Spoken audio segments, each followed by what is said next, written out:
कोट्यवधींचा रस्ता पण वर्षातच खड्ड्यात. मेळघाटात विकास होले होले चलोच्या गतीने.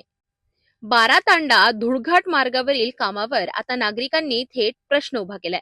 मेळघाटातील 12 तांडा धुळघाट रेल्वे मार्गावरील सुमारे 10 किलोमीटर रस्त्याचे काम गेल्या वर्षभरापासून सुरू आहे. मात्र कामाची गती पाहता ग्रामस्थांनी याला संथ गती एक्सप्रेस अशी उपमा दिली आहे.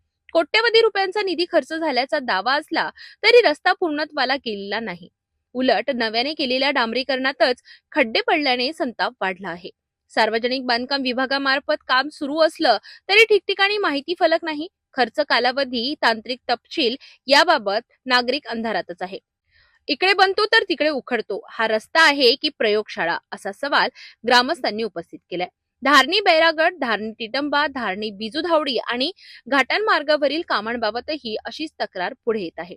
निकृष्ट साहित्य आणि संथ गतीमुळे निधी डांबरात विरघळतोय अशी चर्चा रंगली आहे. अलीकडेच घाटात खराब रस्त्यामुळे पिकअप उलटून 5 जणांचा मृत्यू झाल्याची घटना ताजी आहे. त्यामुळे रस्त्यांच्या गुणवत्तेचा मुद्दा पुन्हा ऐरणीवर आला आहे. खड्डे, धोकादायक वळण आणि अपूर्ण काम यामुळे अपघातांचा धोका वाढत असल्याचा आरोप स्थानिकांनी केलाय.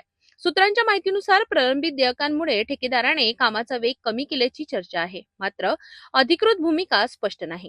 निधी अडकला की रस्ता अडकतो असा टोला नागरिकांनी लगावला आहे. कोट्यवधींचा खर्च करूनही सुरक्षित टिकाऊ रस्ता मिळत नसेल तर जबाबदारी नेमकी कुणाची?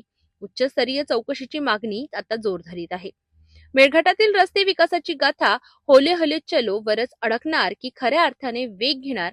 अपघाताचं सावट आणि नागरिकांचा संताप. आता प्रशासन काय भूमिका घेणार याकडे सर्वांचं लक्ष लागलं आहे.